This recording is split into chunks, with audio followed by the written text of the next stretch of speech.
on the pitch. They think it's all over. It is now.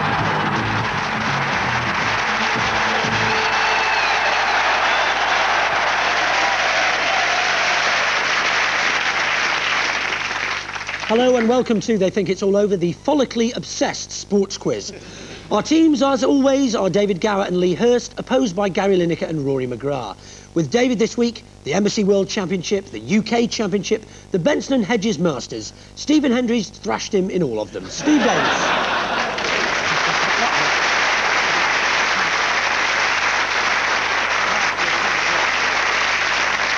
Gary's special guest is a broadcaster who proves that the early bird really does get the worm. She worked with Chris Evans for 3.5 years. Gabby Roslin.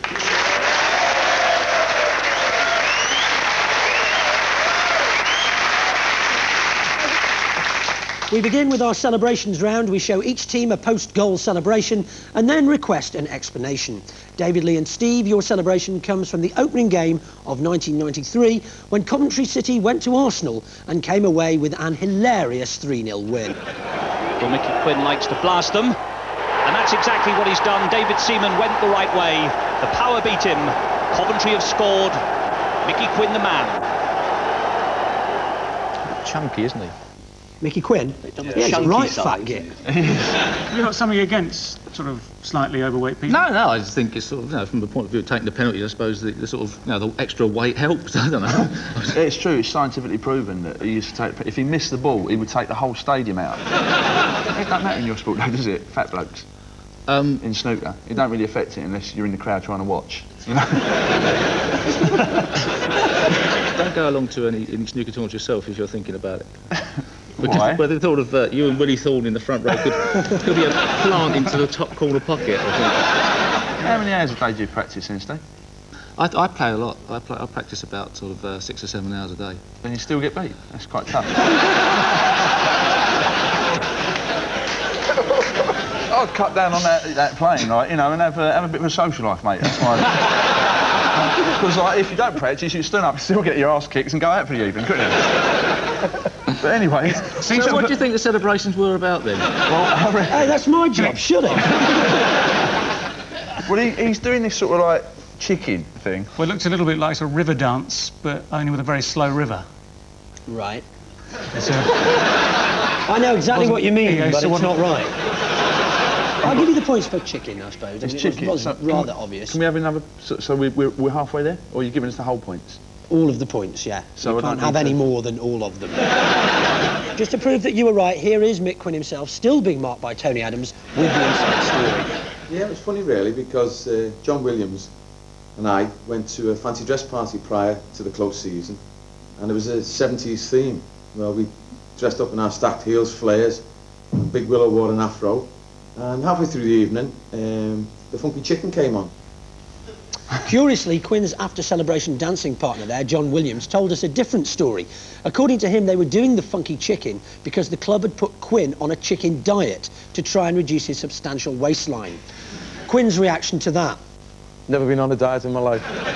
We'd never have guessed it, Mick. That pile of rubble in the background, you know, behind the goal there, that was George Graham's tax arrangements, apparently. Just thought I'd throw that in. Right. Do you want that bit cut out? Yeah, I do, yeah. Did you do that pile of rubble in the background? Yeah. That was my last gag. Yeah. Did you see that about Ron Atkinson's house getting burgled? Yep. By the way, the other week? Brilliant. Personally, no, his wife was she tied up for 14 hours or something. Yeah. That'll teach you to invite Frank Boff round for dinner, won't it? And how much jewellery? I was going to say, I didn't see the point in raiding Ron Atkinson's house when he wasn't there, because he wears all of his clothes. OK, Gary, Rory and Gabby, your goal comes from the all-important cup tie between Shrewsbury and Scunthorpe at Gay Meadow. Shrewsbury have scored 11 in the previous round. They haven't managed one so far today. But here's possibly a chance. Richard Scott. Oh, that's a delightful lob. Richard Scott's done it for Shrewsbury. OK, Gary's side, what on earth was going on there? Are they all doing an impression of Mrs. Ron Atkinson trying to get to the phone?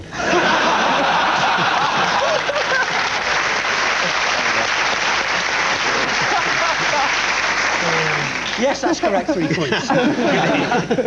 I think it's their impression of Chris Waddle. Waddle? No, Waddle. Oh, look, I tried. I tried. No, Gabby, It's the only footballer. Waddle in footballing terms doesn't mean to sort of walk in a waddly way. It means to miss a very important penalty in a crucial to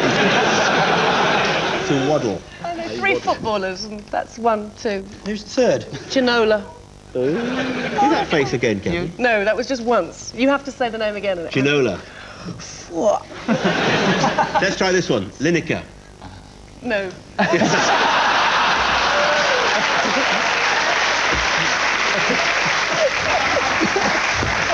Let's try this one, Gabby. Peter Beardsley. You know what I have an urge to do? What's that? Now then. Can I? Wash his hair. Just turn around. I was going to say there's something to grab hold of, isn't there? Be careful of his toe, that's all. Yeah. Yeah, watch your high heels, Gabby. It's the only reason we haven't had the Duchess of York on. So, how about just for a moment, getting on with the game? Then are they walking with clenched buttocks? They play at Gay Meadow. Need I say more? Yes. I knew Look at that, though. I think they're all just penguins.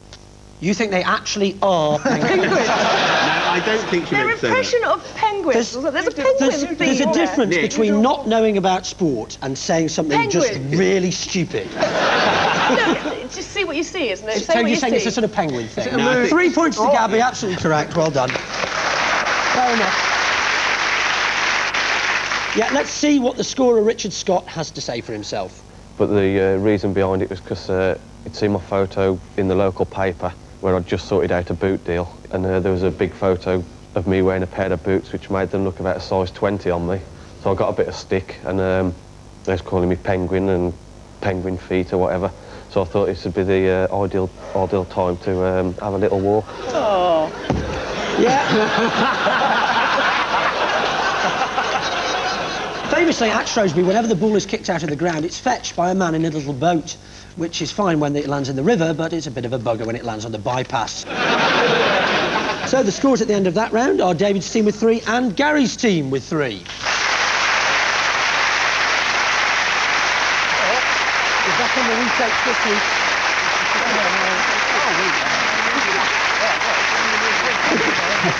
So onto the photo fit round, we've detached 3 parts from sports-related personalities and reassembled them into a new whole. David's team, look at this and tell us who the bits once belonged to. A point for each one you get right.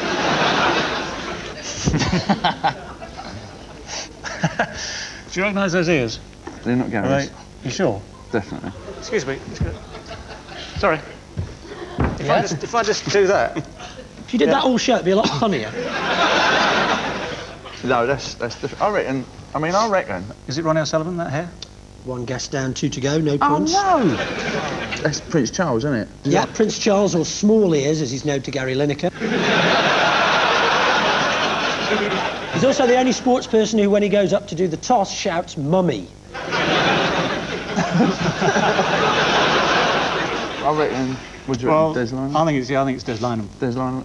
Yeah, I'll give you Des Lynam. Yeah. Hand it across. Well, I think I know this. I do. I think... So, Gabby, you've got all their points so far. Be confident. I Yeah? think you're right. Yeah. I think you might. Yeah, go on. Did you hear that? Go for it, how Gav. did you hear The fun that? came straight to me. Jimmy Connors, I think. Absolutely correct. Yes!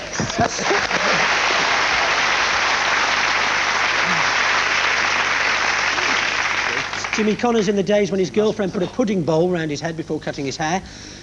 Lee Hurst's girlfriend, of course, uses a thimble. So now Gary's team, if you'd like to unstitch this one. Oh dear. Oh dear. Lee says the thimble's not for his head.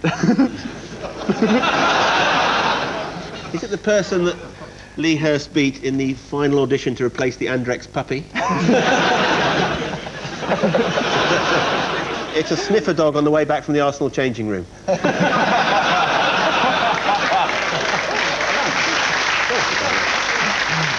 Let's dissect it. Yes. I think World Cup Willie's got the bottom is World Cup Willie. World Cup Willie, that's right. The only injury that Paul Gascoigne's never had.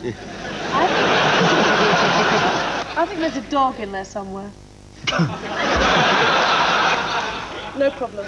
I think it's the American World Cup dog, which was called Striker. Absolutely correct. You got another one there. And it's the Russian bear from the Olympics. I need a name. I thought you might. His name was... Извините меня, как проехать площадь Федорова. Go. It looks like Ronnie O'Sullivan. If you do that, you look like Bruce Lee. Let's split them up and have a look. Yeah, Misha the bear from the 1980 Olympics in Moscow. So that means at the end of that round, David's team have got 5 and Gary's team have got 6.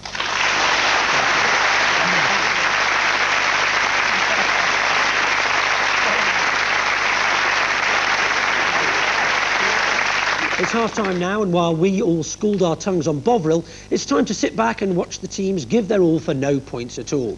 David's team, we'd like you to reenact the ill-fated Grand National of 1993, when the race was ruined by a false start. Welcome to the 1993 International Horse Hide and Seek Championships. This is rules are simple. Horses have to hide from everybody on the race course. One horse been spotted. There they are. There's horses. They're out of the tournament. Well done. Good try. Never mind. Over to the stand side. Where's the horse? Where's the horse? There's a horse there! I feel such a fool. I should never have tried to hide that horse up my arse. I'm only a tiny man. I'm only tiny. Oh, look, there's another one. Sure, it's a horse. That's not a horse. That's a chap wearing a coat. Look, there you are. Are you a horse? No, I'm a man in a coat. No. Are you sure? Yes, I brought it over there. Well, over there. Oh, no, this is really hurting. If I had a bum like Mick Quinn's, I could have made a whole stable full disappear by now. Now, quick, phone the minicab company. I just saw 4 horses getting into one. 4 horses in a cab? You fool, you can only get 2, and if they were this size... Now then, if I walk out of here really slowly, they might not realise they've got Shergar under this hat.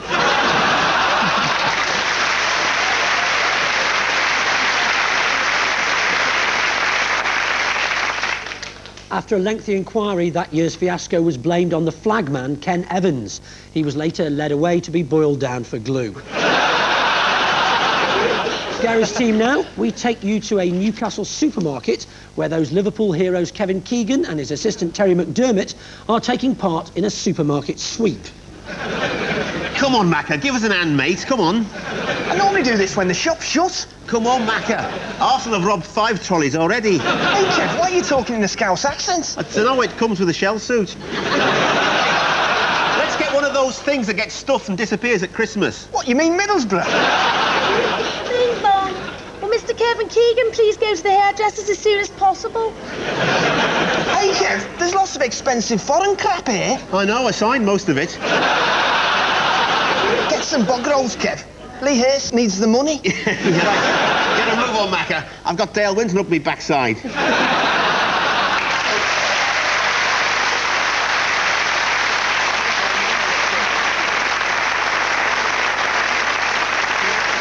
Apparently the watching Geordies found that whole event a little bit confusing because nobody had actually backed a Ford Granada through the window first.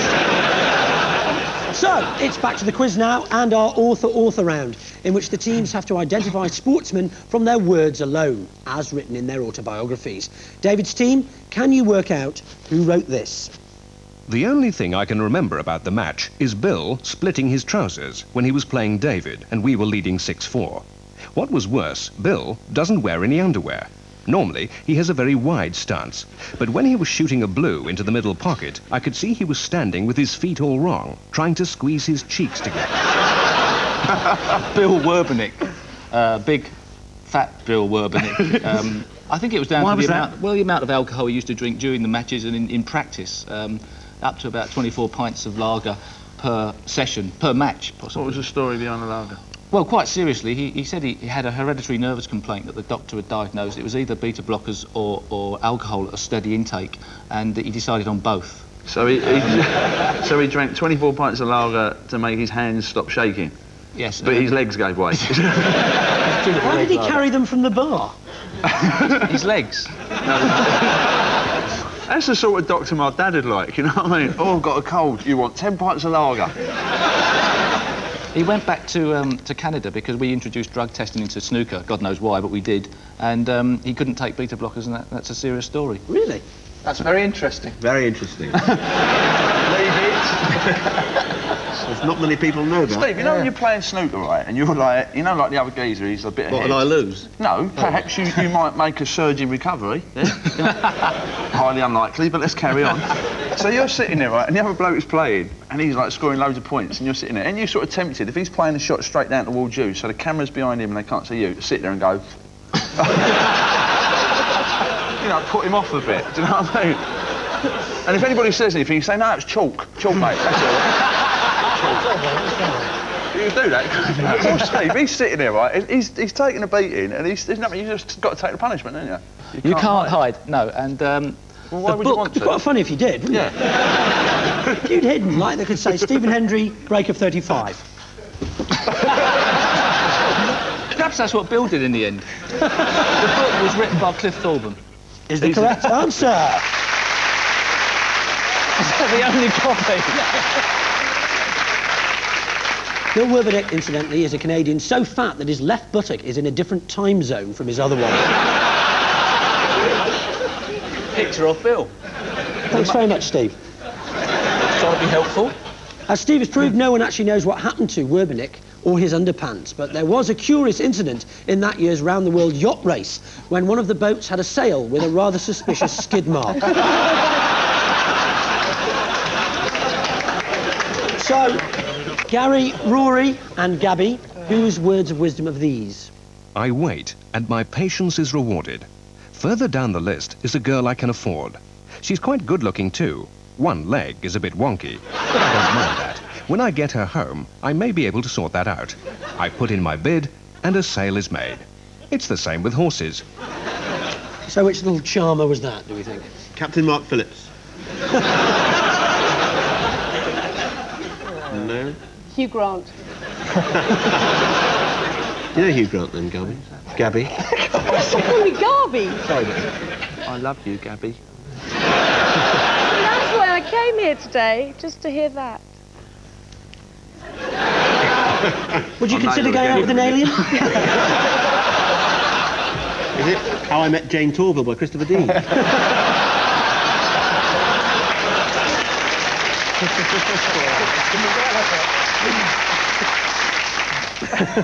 Dear sir. Dear sir. I mean, the thing is, we do often make a lot of jokes about sports people who we really respect, and we don't mean it. It's only just a way of getting a laugh. But in Torville and Dean's case, we mean it. See, if I were captain, which I'm not, because Gary is captain, of course. Is it Gary or Gary, by the way? I don't get these things right, don't you? Who are you, Gutty? It's not, but Mick Shannon, 'cause I can't think of anyone else. He can't think of anyone else. You can't think of anybody but Mick Shannon. Well, your dreams must be horrible. No, it's not Mick Shannon. Any ideas over here? It's Francis Lee trainers, isn't No, he's footballer, isn't he? But he did make his, he made his fortune from bog paper, though, Lee. Francis Lee? Yeah, same as you're going to. Did he really? Yeah. Yeah, toilet rolls, a bit like you. Have you just done that? I mean, I know the programme has a repeat, but not within itself. I didn't hear him. I thought maybe Gary was in the same time zone as Bill Werbeneck's buttock there. Henry Cecil. No, it was in fact an extract from John Frankham's autobiography, Twice Lucky. Hey? Earlier. So the score at the end of that round is Gary's team with 6 and David's team with 8.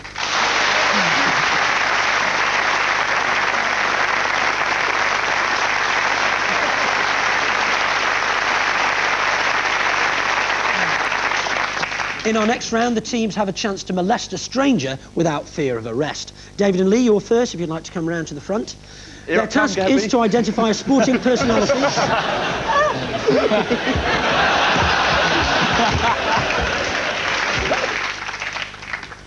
OK, blindfolds on. Thank you. And can we have our first mystery guest, please?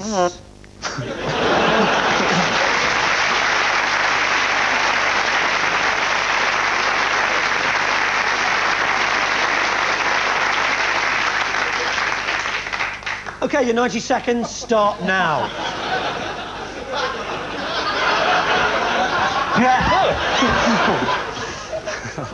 Oi! Wait. Oh, God.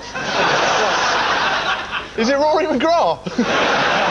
I'll give you a clue. He's either very, very well behaved or dead. I'm going to tell you one thing. Yeah? Hold it. Hang on. Yeah, right. It's it's him. Well, thank God you checked that out. I was just about to say... It will react to two commands, stay or decompose. Not too many clues, apart from it's got a muzzle on. Well, and it's a sports quiz. I'm sorry, if this is a greyhound, it's shit. It's only got one leg in the front. I think I've lost money on this dog. Well done, Lee. It is indeed Hoppy the Greyhound. No, it isn't round. We want the name. Come on, it's very famous. You've got 5 seconds. Sally Regan, Bog, Mick the Miller. Mick the Miller, well done. 3 points.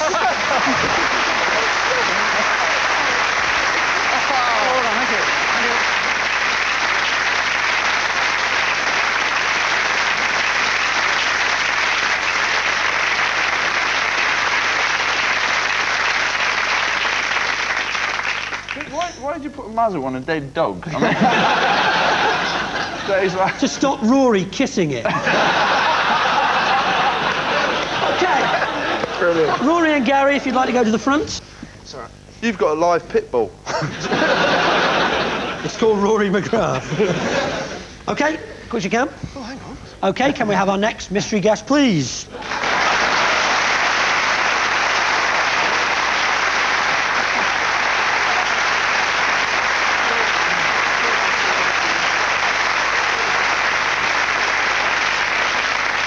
OK, your 90 seconds start now. Rory, get out of the way. Very hairy. What on earth is this?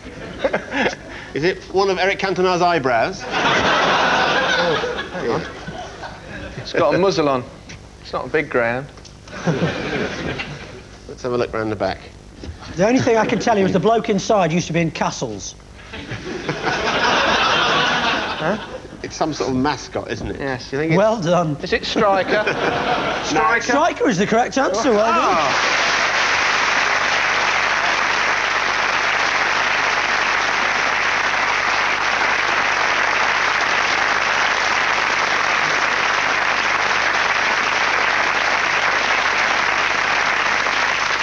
Well, the score at the end of that round is Gary's team with 9 and David's team with 11.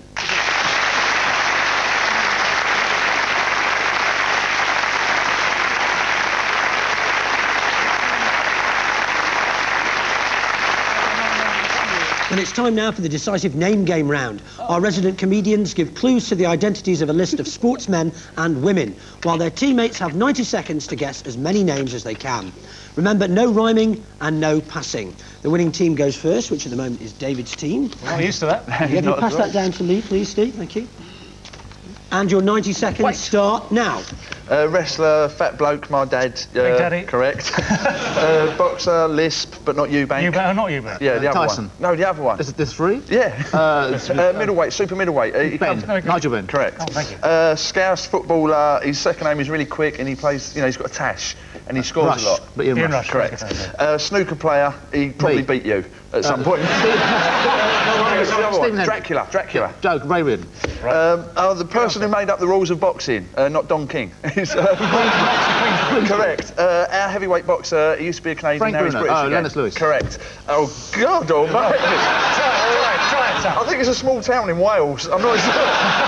And they do a lot of van driving, but I can't... Van driving? Yeah, it's not an Indian or Sri Lankan cricketer. Indian... It's got a really immensely long name. Srinivasa Raghavan Venkata Raghavan. I'll take the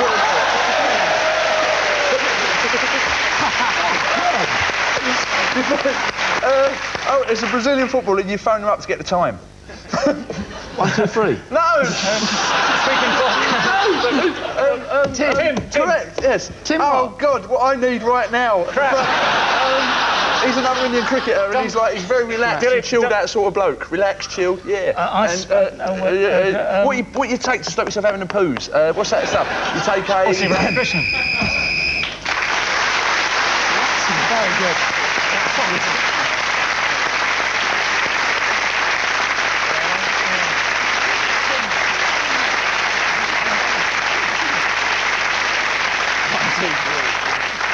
Go on, say that name again. That was brilliant. Which one?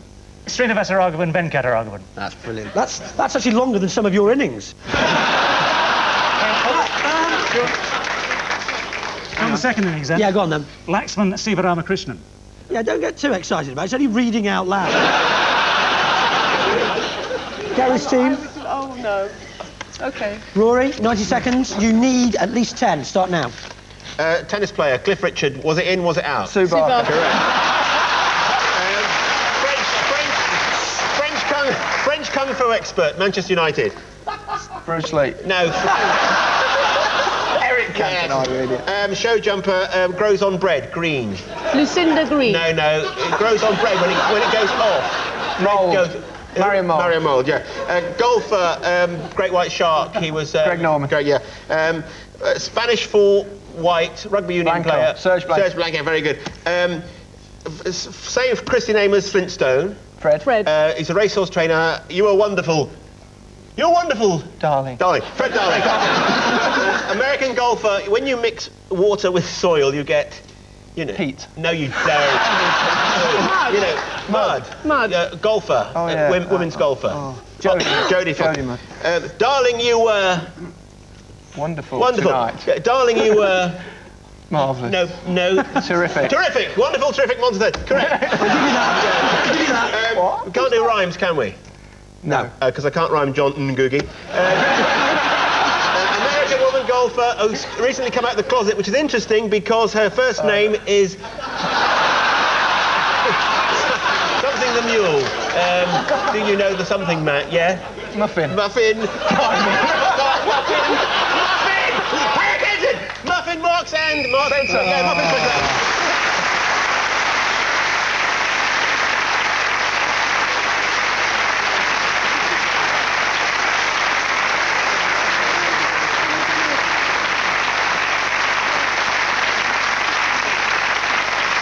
You did so well, I'm going to give you an extra point, I think. I'm totally lost on terrific and wonderful. Who was that? It was the famous... Wonderful, terrific Mons the Third. Yeah, but who is it? Plays for Huddersfield, I think. So you get an extra point, which doesn't do you any good at all, because, in fact, you've got 18 points and David's team have got 19.